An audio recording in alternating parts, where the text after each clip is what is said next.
right? So like tips on feedback or discussion comments, because I think they have to use that, but they got rid of it. Public. From a design standpoint, the PR is too great. I think as having to be very, very cognizant of the developer's health and the business model, there is a lot of diminished return on maintaining public comments. So, for me, I would say the biggest counter argument to there is it's a great diminished return in which you can offset third-party places like Reddit and all that to maintaining that.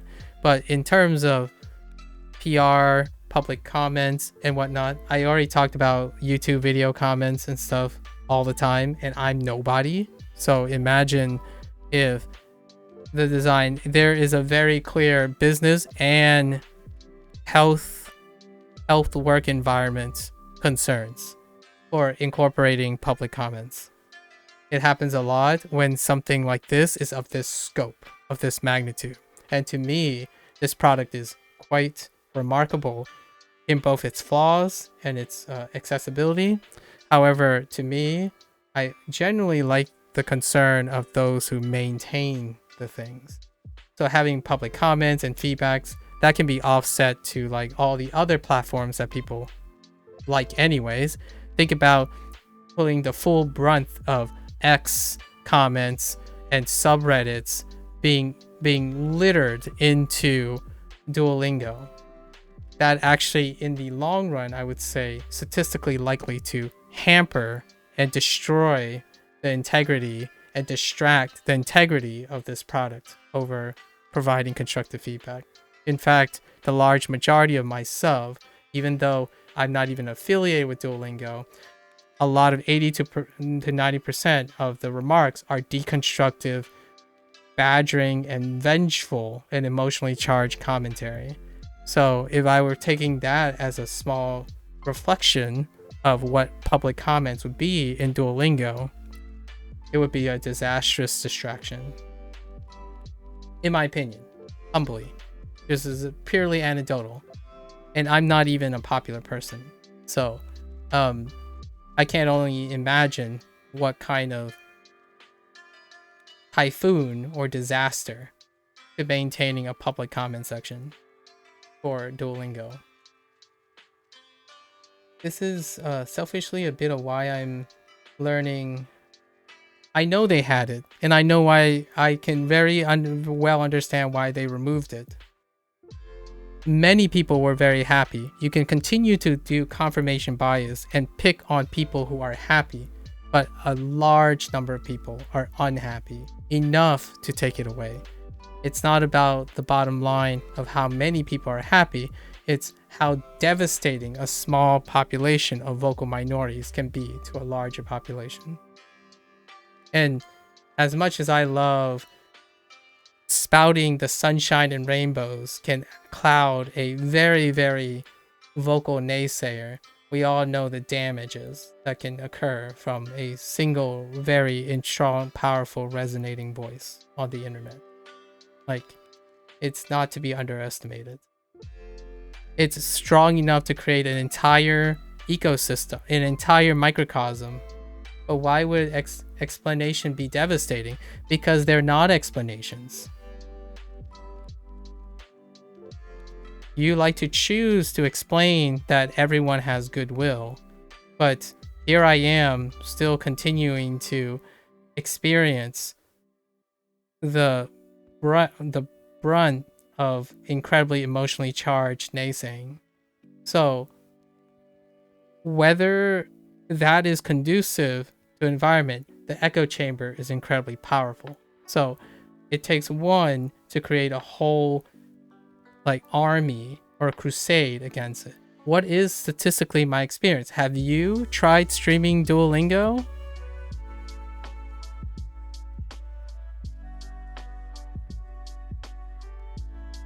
Yes, I think comments have the potential to be very constructive. But if those explanations get offloaded to other platforms, then so be it, right? You're suggesting that because they don't get offloaded to other platforms, that it would be somehow different on the platform itself. I think that's very optimistic. I would love for the comment section to return in Duolingo.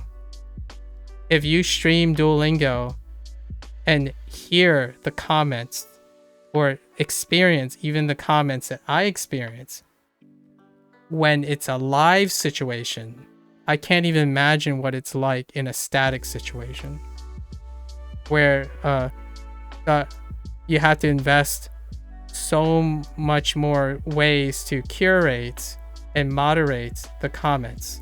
YouTube comment sections are already tough with the power of Google, right? How they use like large language models to flag and curate comments. I can't even imagine what it's like to try to maintain and divert the human resource powers necessary to maintain the comment section when Duolingo exploded.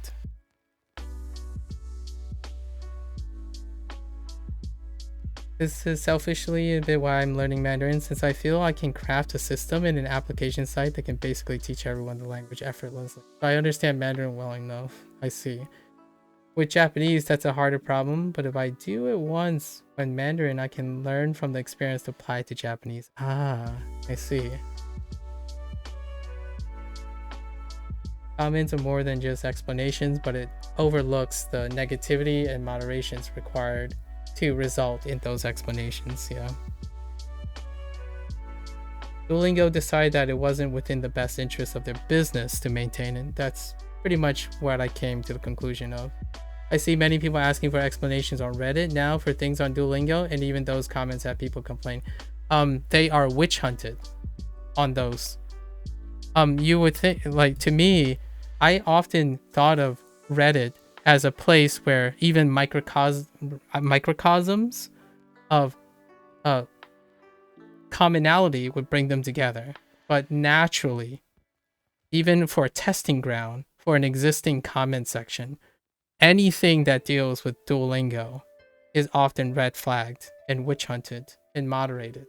So not even on the Duolingo platform itself, even in a small self-interest group, when you appeal to questions about it, it is already witch hunt.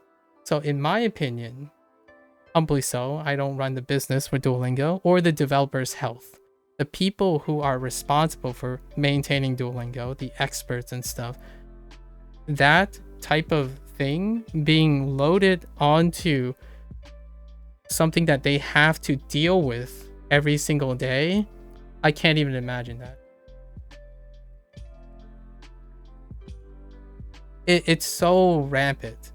Like, honestly, I wouldn't ever go to personally for me, I would fear posting something about Duolingo. Like, I'm already getting lots of prejudice and presumptions and stuff. I have yet to read the comment that I responded to someone recently that I'm not even interested in being fluent in Japanese. Like, I've already stated that a lot of times. I'm not even interested in maybe being successful at learning Japanese. And that is still not enough to deflate undermining anyone who takes themselves seriously, I guess, with Duolingo. So, you know, I don't think it's worth the lift. If people are at the level where they want to dive more into why something was wrong, they can Google the grammar and search for and learn more. And I do. Yeah, I learned from many other sources as well, Shady. I agree with you. And I naturally do that while using Duolingo, right? So, to me, I think it's wonderful, but apparently the existence of Duolingo is enough to drive many people to create enough resonance to create such a vicious and palpable rhetoric Like if there's anti-Duolingo rhetoric in the community comments on Duolingo, then it makes sense from a business standpoint to get rid of that discussion directly on the website. Then that'd be censorship. It's a lose-lose situation with Duolingo. As an American corporation, sometimes that is gonna be a tackle in censorship. That usually is a lose-lose for a company. Exactly. So instead of trying to maintain something and having to do it again and again and again, right? You rip off the band-aid before it becomes a festering wound. So instead of, in my opinion,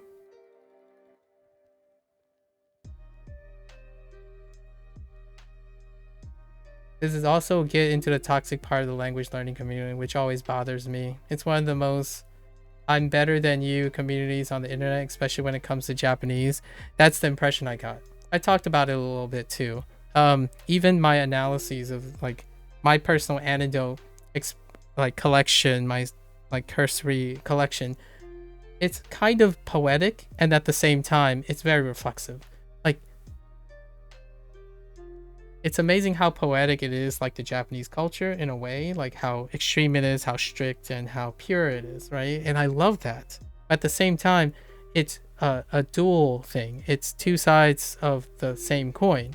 The passion that it requires to acquire Japanese and be enthusiastic about Japanese is also reflected in how strongly they react to it. It's almost like these people really like the Japanese culture, and as a response they also resonate like the Japanese culture, where when there are things that break away from conformity, it can be very strong.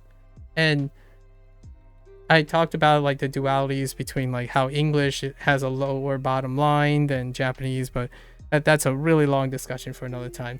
But yeah, more or less, there's so much to unpack there. However, in the end of the day, I personally think that controlling the fire was a sacrifice. I actually don't think Duolingo wanted, like the developers wanted to get rid of the comment section. Like what I mean is, in an ideal world, if you were to approach a developer and say, hey, if we were given the guarantee that it wouldn't be a YouTube video comment section, basically turning into a YouTube video comment section, at least my YouTube video comment section, even though I'm just doing this for fun, we would keep it. Building a business expecting the best outcome is not a great business practice, in my opinion. Building a business to meet a bottom line is often far more consistent and healthy for everyone who's involved. So, what is their bottom line is to at least maintain and control the potential spiraling of negativity at the expense of potentially harnessing a potential for constructive feedback in these designs. So what can they do to compensate? Hire more experts, attract more experts. That's the compromise. Reinvest all the resources that they have liberated to continue to, at least in my opinion, expand their expertise, like the people that are willing to work with them. It's already kind of tough enough, honestly. To me, Duolingo has this transparency that I feel is incredibly brave. They list all their people on their site. I don't know if you, to me, I don't know if you, in my opinion, I don't work for a big company. I work for like academia for quite some time. being brave enough to disclose all the people who are willing to stand behind a product is almost unimmeasurably impressive compared to a product that, yeah, like someone introduced, oh yeah, Renshu is upkept by one person. That's so incredible. It's awesome. But when you think of the other products you like, they don't put their line and credibility publicly.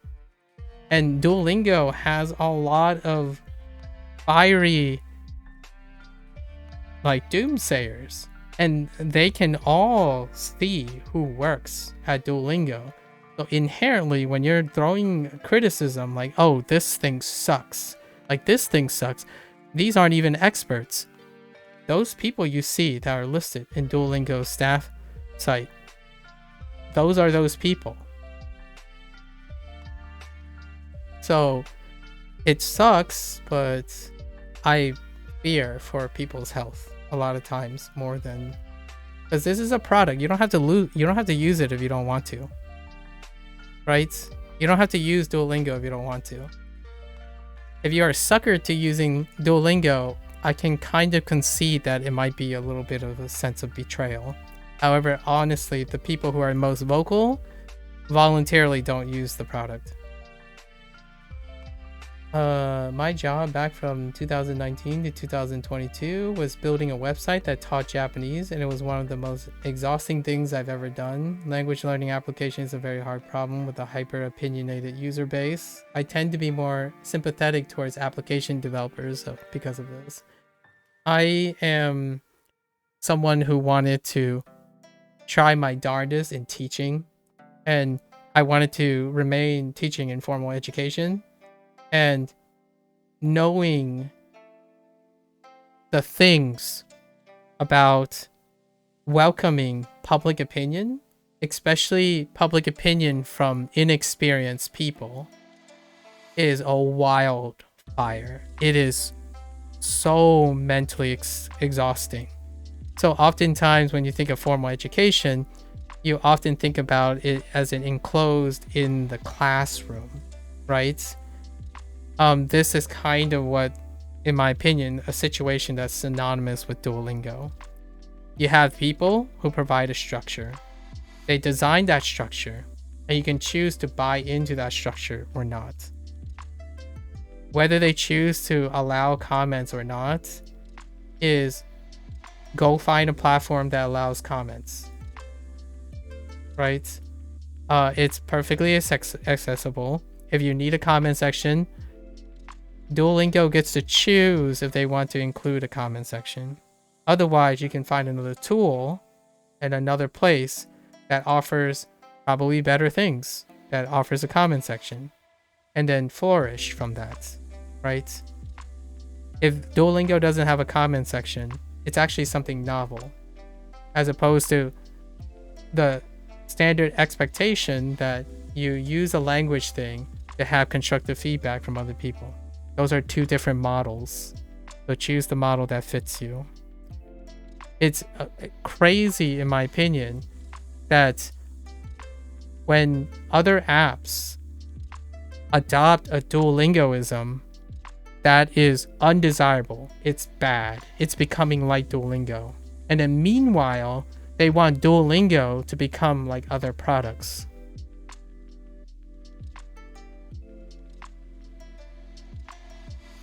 Like, that's a double standard. That's a big double standard. That's a great way to encapsulate how it's negative sentiments for any of the design language of Duolingo versus any other product. So what does Duolingo want? Well, you want flashcard stuff. Well, actually, Duolingo recently added flashcard stuff back. So they do listen. There are design changes. But honestly, if you want a comment section, definitely use a structure that has a comment section. Bushu is a great place. Bushu is a community forward place to ask all your Japanese questions. It's forum run based. It's different. I think making products alike, like, oh yeah, this Anki does this better. Why can't Duolingo be like Anki? Because it's Duolingo. In the same way that Anki doesn't want to be like Duolingo. So if you go to an Anki platform and say, hey, why don't you have fun things like this that Duolingo does? You will be moderated out of that. In my opinion. Maybe it's different. Maybe it's not. I can tell you one thing. Having multiple different products and different approaches spawn innovation and competition. Not trying to create a product to mirror another product. And oftentimes the comments come from what Duolingo doesn't do that other products do. Well, it might be a conscious decision not to do that. And one of them is not to integrate a comment section. At least in my opinion, the removal of a comment section. It's kind of like that, in a way. I sympathize with the less lose-lose situation. So if I had to choose, I choose a win moot situation if I can. So like, if the choice is offered, it's moot and superfluous if you don't even use Duolingo. So if you don't use Duolingo and you're making a comment about adding certain features and you don't use Duolingo, it's a moot point whether Duolingo does it or not. At least that's what logic would dictate. So I didn't even use Duolingo when there was a comment section. And I can already appreciate not missing the comment section. If you're a content creator, I don't think there are a lot of content creators that would agree, knowing how much fire Duolingo gets, to integrate back a comment section. Personally. Very humbly, respectfully, obviously. WaniKani also gets a lot of flack for some changes they make, and it's frustrating to see as someone with a bit more insight into how these decisions can be made. Yeah. To me, in the end, I wish everything can work. I wish whichever tool you pick up, it's a one-stop shop. It would be great to have 7 one-stop shops of the flavor of your choice, right? What I find incredibly disheartening, and I'll say this a couple more times, probably for the next like 30 or 40 days, is that learning was supposed to be a win-win situation. And somehow it has turned into a win-lose situation. As in, if one person is winning, the other one has to lose. So I get so mixed up and so ambivalent when someone says, oh, I care about your progress. Stop doing this horrible thing. Like, so you want me to stop? Like, do you care about me or do you not care about me? It's like, well, I care about the greater language community. Except you. Except you, of course. You're not part of the language learning community. You're the one that I disagree with. But everyone else agrees with me. I mean, okay. I see. So, do I ignore you, or how do we resolve this conflict? Because honestly, I can't be part of your gated community, and I got flack for this when someone says stop using the word gatekeeping as a coping mechanism. It's like, I perfectly understand that you want to like gatekeep your thing. I don't want to be part of that. But can you like leave me alone? You know, like it'd be helpful if there was a discussion to be had. However, you basically answered all my questions. If you start by saying I'm a horrible person because I'm perpetuating misinformation by enjoying and learning from Duolingo, which is a fact, and I'm hurting the language learning community by wanting to do that, you think a part of it is opportunity cost from their point of view? Yeah, but here's the thing about opportunity costs. It's a probability. You don't sell it like it's a definitive answer. Just so you know. Like if you want to go into business practices and you want to really talk about brass tacks, don't give advice that has low opportunity costs. You're wasting your time and my time. So if you think that person understands opportunity costs from their point of view, then they wouldn't have made that advice in the first place. So I'm just saying, it's an exercise in futility. You provide advice without understanding how much it costs. Legitimately negligible. So I wouldn't expect someone who actually understands opportunity costs, in my opinion, to make a comment like that. Or even understand why a comment section is missing from it's self-defeatist. It's a cyclic argument. If someone is aware of opportunity costs, these questions that they have would naturally answer themselves for themselves. In my opinion, I like to overestimate people. I think people are incredibly intelligent, but when they're incredibly passionate, sometimes emotions blind them. Well, the idea is that people spend a lot of time on Duolingo. Yeah, they do. I do too.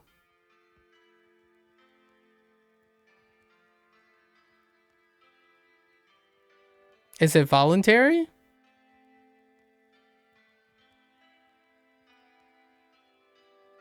I mean, some people might argue it's not voluntary, so it has turned into a zero-sum game. I think learning has turned into a zero-sum game. And the opportunity cost aspect is appealing to what happens if we invested that time in another method. Fair enough. So you go to someone and you say the opportunity cost aspect is to go up to someone and not even spend a forward investment in understanding their situation in order to perpetuate and say that you understand better in investing time in another method. That's pretty pedantic and also a double standard. So as much as you want to defend someone who believes that has some aspect of opportunity costs, that's pretty choice words. Because Duolingo is also the other method to this person. They're not choosing to compare opportunity costs. They're choosing to destroy an opportunity in order to default to another method. That's not comparing opportunity costs. It's called anti-competitive practice.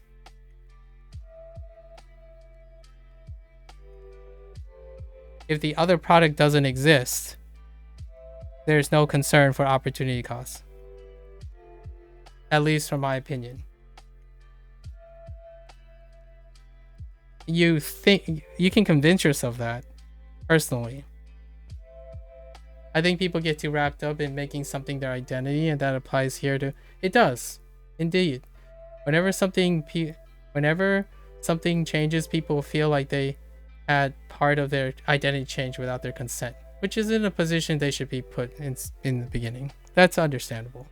This applies to many, many things, of course. From the mainstream newcomer to language learning, oftentimes it's default choice.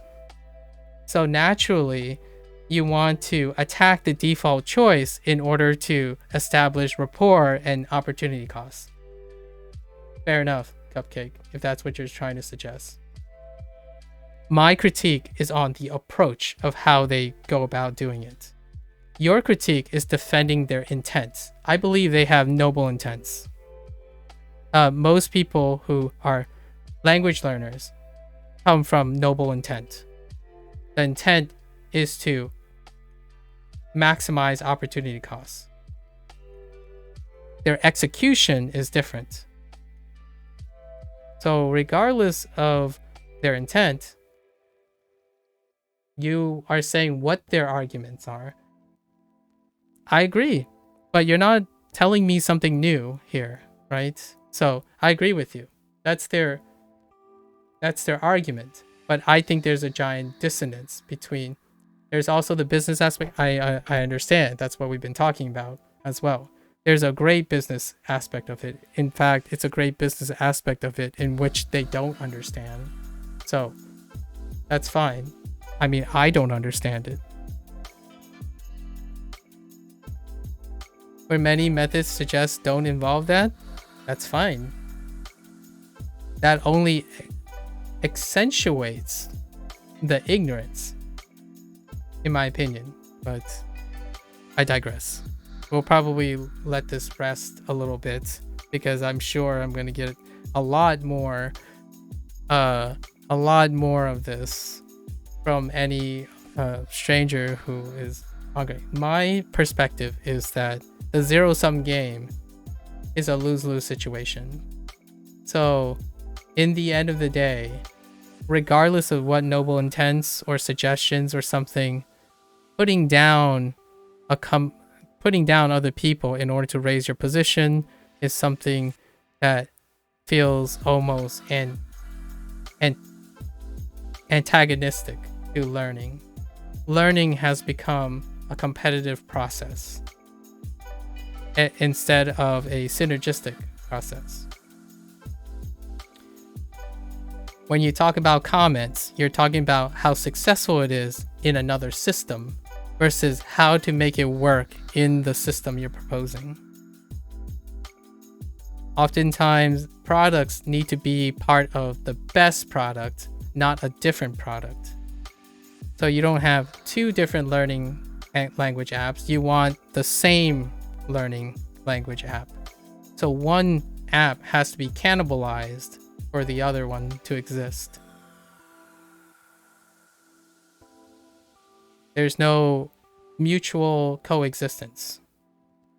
It's not a collaborative learning community. It's a cannibalistic learning community.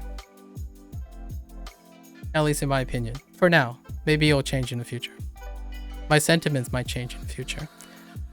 There are lovely, wonderful people who use all of the above. I still use Tadoku, grade readers. I'm going to watch a lot of different podcasts that are suggested by Shady. So I'm a both in all of the above. I can't truly get behind people who choose to like attack each other when we're all language learners anyways. Actually, someone told me I'm not a language learner because I use Duolingo, so try to navigate that a little bit, I suppose. Like, I don't learn languages, obviously. I like to hope that people that use Anki and people that use, Memrise, people that use Renshu do not get the same treatment as well from outsiders, where they would like come to their place in their forum and say, you're not real language learners because you don't actually learn Japanese. I was literally told that several times, that I don't actually learn Japanese. I like to believe that Anki people do not get that treatment. Like if someone is streaming an Anki lesson, they don't have someone that comes in and say, you're not really learning Japanese.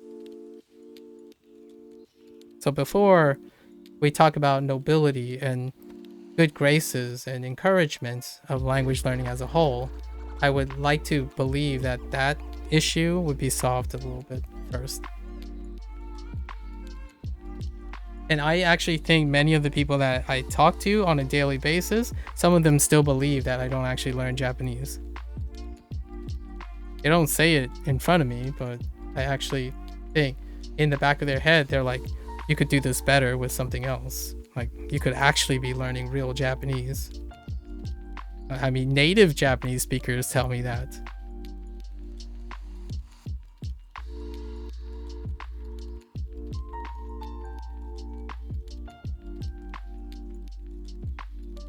Yeah, better. Better. I like to differ. You don't learn anything while I'm here? Oh yeah, that's true. but I'll sacrifice anything for this discussion.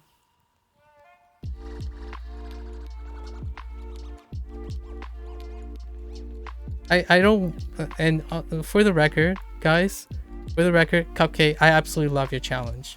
I really like when someone is very fervent and like assertive. So I don't want to make it sound like I'm trying to say that you are reflective of this, because I don't actually know what your opinions are. Duolingo is better than nothing. Yeah, but you see this phrasing? Better than nothing? Better than nothing? You could say anime is better than nothing. You could say manga is better than nothing. You could say Anki is better than nothing.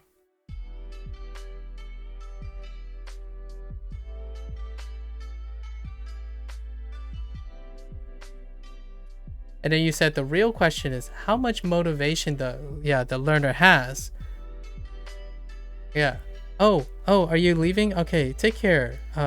Just poking fun, but I just noticed the time. Yeah, you should go to bed. Yeah, I know you have a day job. Thanks, Shady. The night was awesome, by the way. I look forward to it. Yeah, definitely don't feel obligated, Shady. I know working hard. You also got to learn things, right? Too, right? You have to make time to learn things. But yeah.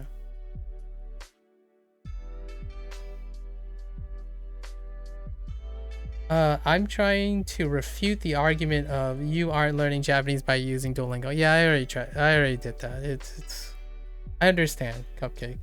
I really appreciate your conversation. I also have to finish this too at some point. But yeah, today was great.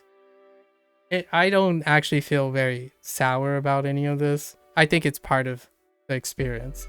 If you use Duolingo, you have to be ready to answer these questions. Yeah, and that doesn't help. You know what I mean? Right? It doesn't support that. So what do I do most of the time? Someone asked me yesterday, does it work? Does it work? What I would do is I would state, I have 1,200 words. I understand 4 tenses, or 4 forms, 4 verbial forms, right? I have 100 unique kanji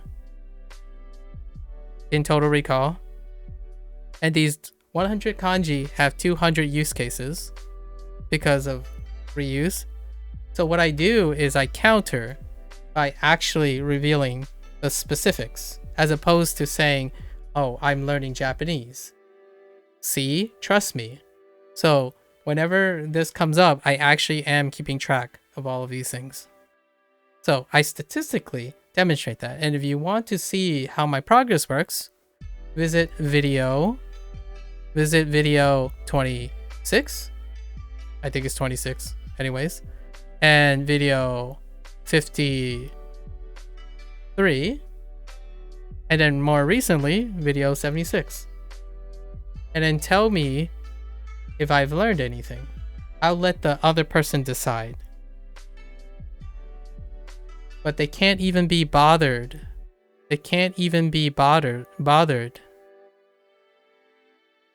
to comment on something that actually even exists in the video. They could choose anything. There's like, today, obviously, there's over 13 hours. They could pick anywhere where I'm vulnerable. It would at least give me a shred of evidence that they actually observed something. But no, it's not that. Yesterday's comment that I got is, please use better resources. Well, hey, I do use other resources. Perhaps you would like to tell me what is considered a better resource, and we'll see if I already use those resources. But it's not about using better resources. It's about me using Duolingo.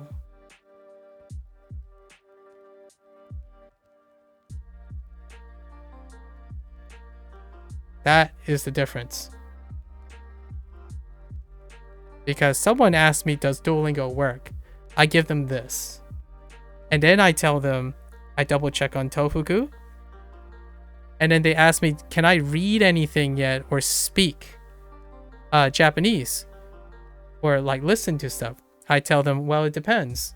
I use grade readers. So the answer is actually yes, because I read slightly outside my range, but still be able to read it. Speak, I can produce audio. Feel free to listen to 100 to 200 hours of being able to produce sound that is acceptable. Right? So people ask questions all the time, but literally don't do anything other than not observe. And then we go back and do a deep cut in adding a comment section to Duolingo. If you can't do that with videos, how would it look like comment sections? Anyways, that's kind of my thought. Anyways, I try.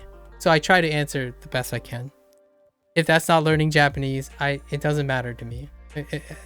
It doesn't hurt my feelings. It won't stop me from doing whatever is necessary for me to enjoy the process, right? So I really appreciate Cupcake that you're trying to offer all the different takes and whatnot. I have heard them quite a lot, and I really appreciate that you're spending your time trying to clarify the stuff. And I agree with pretty much everything you say. In order to be happy with using Duolingo as a content creator, you have to be aware of pretty much everything you said, like how to refute, how to accept, and how to navigate. And I don't mean that it's very, oh, hey, hello there, Platinum. How many hours did I stream? It's been 13 hours. I need to stop, really. But yeah, so my counter argument to most things is I list exactly what I know so that I don't need to say it again. Or like what I mean is I don't have to say something like, trust me, bro. I don't have to say, trust me, bro, it works. I can list a bunch of things. And if they're willing to confirm it, they can use all the videos and look through all the videos to confirm it, and then let them decide if it works or not. I don't have to convince anyone if it works. I can just tell them what happens in the video because they don't have time to watch the video. And I totally respect that. Even though someone said that I was unfilling to assume that they didn't watch it. I'm actually very respectful. I think people have better things to do, hopefully, if they're healthy. So naturally, it's very reasonable to assume that no one's going to see like a 13-hour video and suddenly say, oh yeah, I'm going to watch all 13 hours. I'm not that arrogant and prideful. I don't think my ego is that big expecting anyone to watch it. But I really love and appreciate anyone who has spent time and passion and love language as much as I do, in my opinion.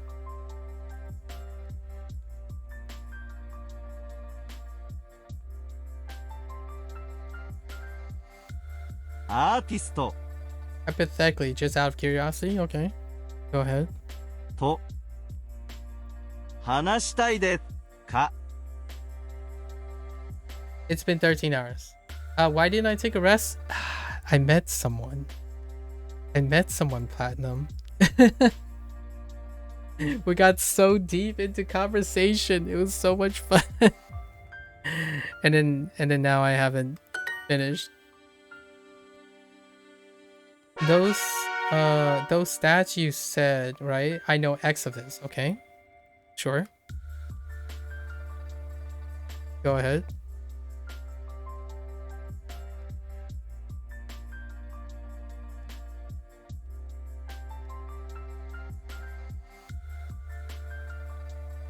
I actually got to make sure I didn't go over time. Did I do that? Yeah, I already finished doing that. It's fine. また一緒にコンサートに行きましょう。また一緒にコンサート行きましょう。また一緒にコンサートに行きましょう。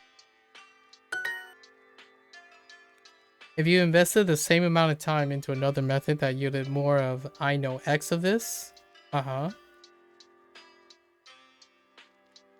すみません。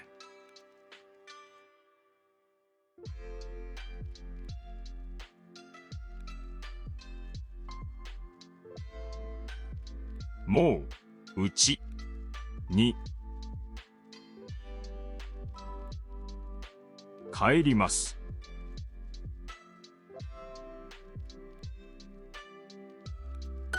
どのアーティストのグッズが欲しいですか? Would that become your main method or recommendation? I would ask the person, what are they measuring? And what do they want to invest in? And what are the outcomes they're looking for? If the thing that they say is not of this, then it's irrelevant. It's superfluous.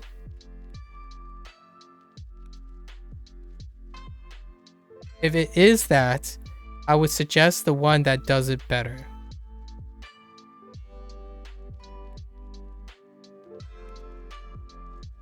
That's what you want to hear, but you're leading away from my point of view. My point of view is people offer advice not knowing what this is before they offer it.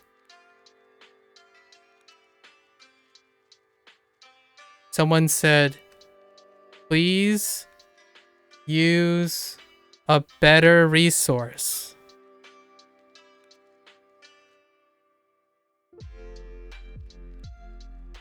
What is better? What is this? Did you have any evidence that you suggest what is it that I'm looking for? You can't offer recommendations by not measuring opportunity cost. I'm using your terminologies, I suppose, from their perspective. How can you ascertain opportunity costs if you don't know what this is? That's called prejudice. That's called assumptions. Bias. Projection.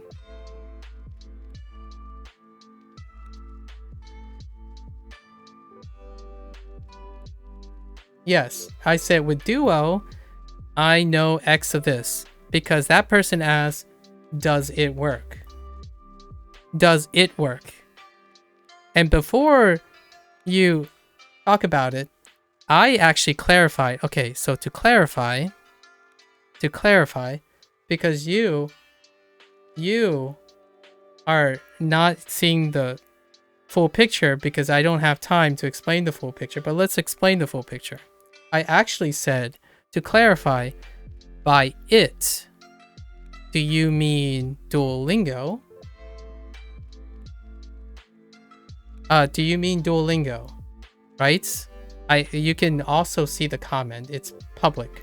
So I say, okay, so I'm assuming you are referring to Duolingo. And then they said, how are you reading?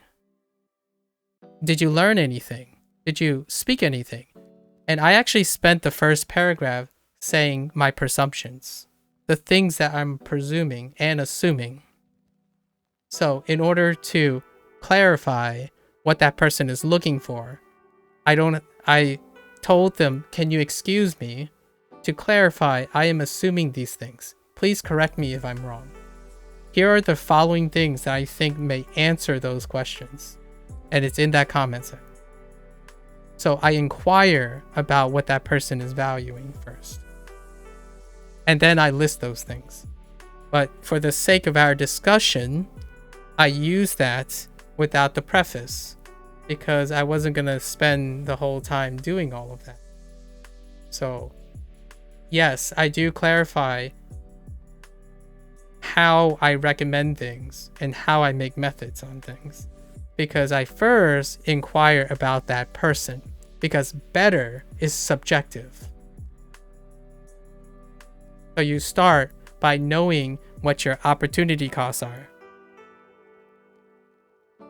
You have to ascertain price and risk on your recommendations and your advice.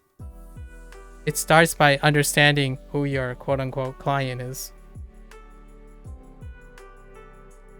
And then when you offer advice, it would at least be awesome if you show your client, the person you're expecting to help, that they actually have some knowledge of what you're doing. So like, please use better resources. Well, I do use better resources. Because you know what? Most people say Duolingo is better than nothing. Better than nothing. So yeah, I do use something better. It's Tofuku. Probably. Kadoku. Your favorite podcaster. I do those things. But did this person indicate that they actually even know that I use other resources? No, they don't. That is basically ignoring opportunity costs. They didn't even consider the idea that they could have saved their breath.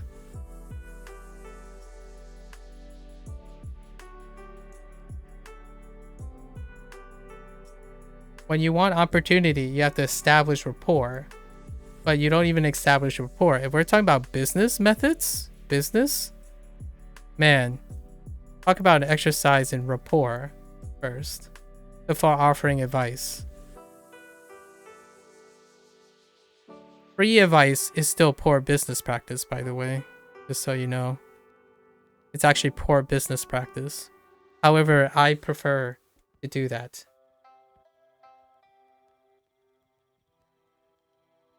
There are a lot of more things at play and how many things you learn in a one amount of time, which is better in the following hypotheticals. Someone who learned maybe 2,000 words over a year, or someone who learns words in 6 also takes into account the mental toil and how depressing. Exactly. Isn't that all true? So what are you trying to tell me? That person is ignorant.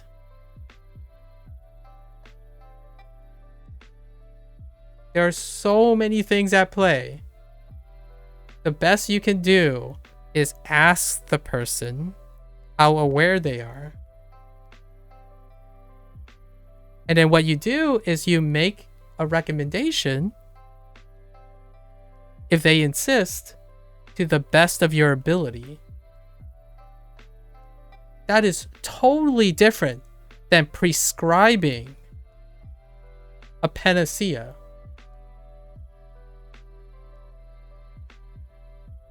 If you walk into a therapist's office and you say, "Oh, I have these problems," it's like, wait.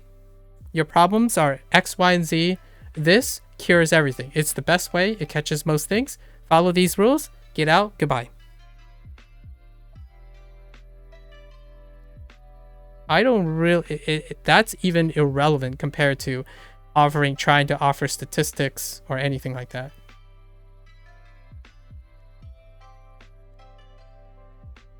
Didn't you feel bored learning for so long? I learned at least 30 minutes in Duolingo. That sounds like a pretty solid amount of time, Platinum. A lot of times we talk about a lot of things. And Shady is not going to bed yet. I really need to end the stream as well. So, nothing. This is coming from a point of saying Duolingo is perfect, but it's not about chasing perfection when it comes to language learning. Indeed. It's also a shock to the system when people think they can grind out JPL N1 to pass the hardest test, only to realize they still need to learn more functions in the Japanese society. That's also fair. Learning a language is lifelong. Yes, life has the meaning of the time you are interested in the language process. Indeed. Indeed. And there's the age-old saying, it's not a sprint, it's a marathon, which is definitely a thing from my book. Right? What I mean is, the things you said, I have said verbatim. Especially, it's a marathon, not a sprint. What just to wrap up this thing, because I have to end here because it's way too late. I'm sorry to keep you up, Shady. Take home messages, right? Take home messages. Learning was once. I'm a naive person too. I believe in sunshine and rainbows too. Learning is synergistic. You'll never forgive me? That's fine. I'll take the burden. Learning is, in my opinion, synergistic. It is collaborative. At least at one time, there was a time when I truly believed, when I wanted to be a teacher or professor of science and stuff, learning is collaborative. It's not destructive. As in, it's not us versus them. It's not we're better. We're better, so join us and forget them. Okay? So in the end of the day, I love everyone's comments. I take it really seriously. Incredibly seriously. The last 4 or 5 people, when I went too hard and was serious about trying to get to understand them, they backed off and said, dude, don't take it seriously, man. I'm only kidding, or like, I'm not that invested in language learning. It's like, okay, well, that's fine. I respect your distance, but I will probably try to take it seriously because I really care about learning. No disrespect, obviously. So that's what I don't like. This is one of the main topics. Lately, language learning has become destructive, not synergistic or constructive. We have arguments about tearing things down and saying what is better by forgetting what is not better. Okay? So that's one of the things. And then the last thing I really want to talk about is sometimes you have to provide answers or attempts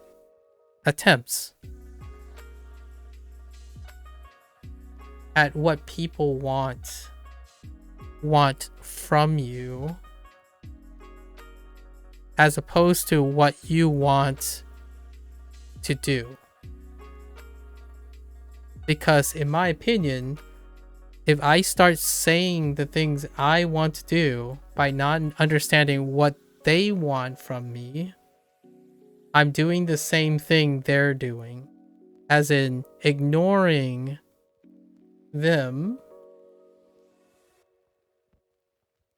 and then embracing my own ego and embracing my own perspective.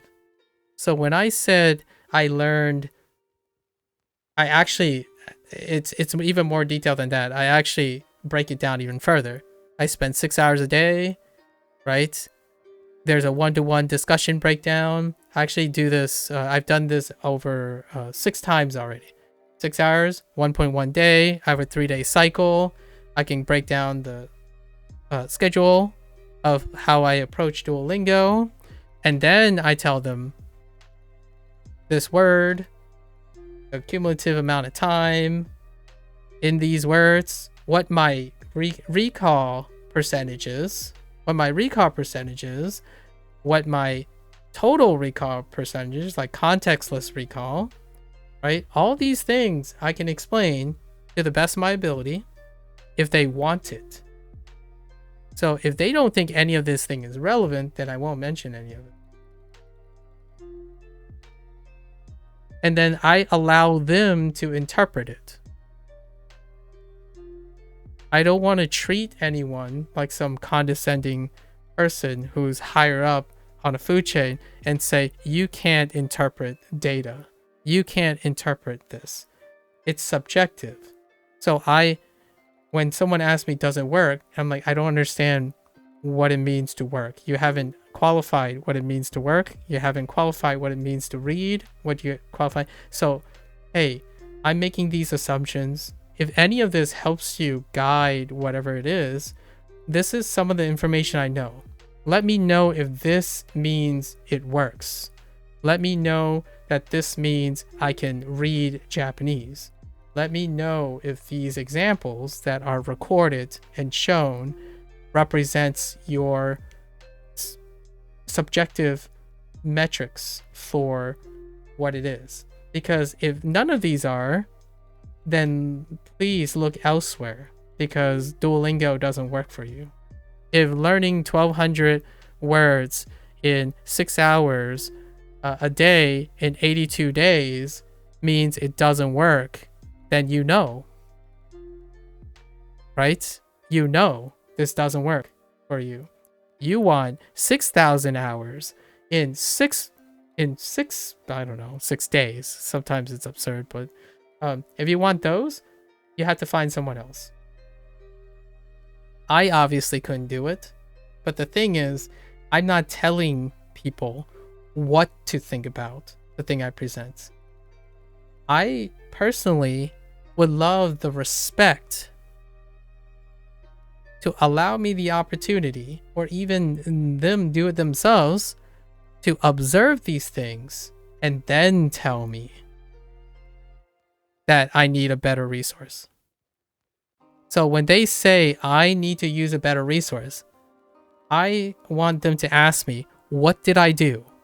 And then they can present a quote, an opportunity to tell me that if I switch to another resource, all these metrics will go up and more, because they have to also know what I'm looking for.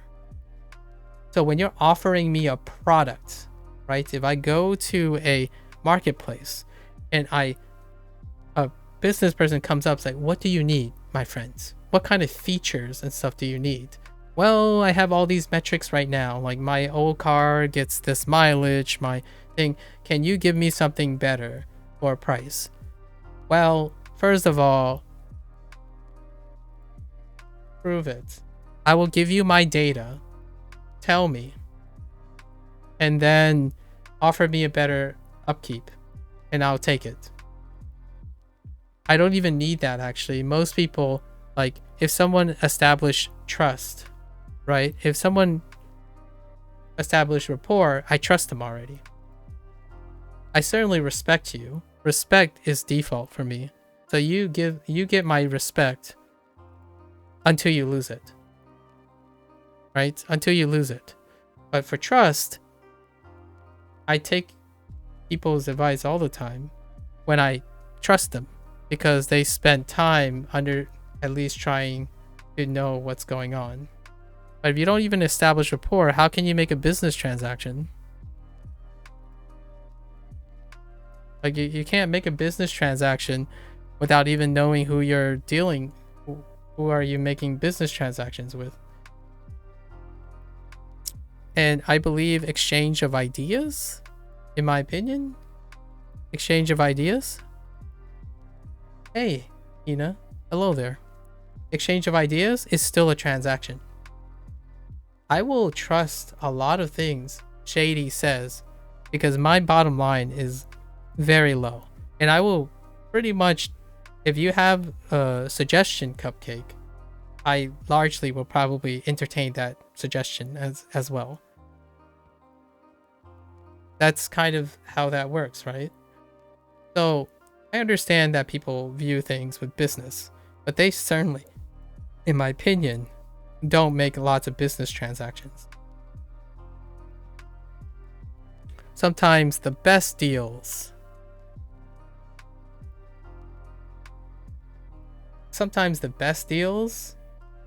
are between the business partners. I actually think I value the business partners more than a better deal.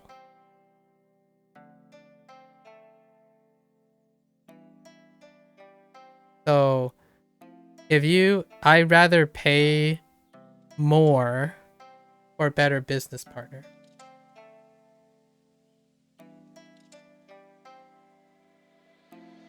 If I'm happy with Duo, just keep using Duo. Yeah, thanks. I suppose. I don't see why it has to be Duo specifically, but yeah.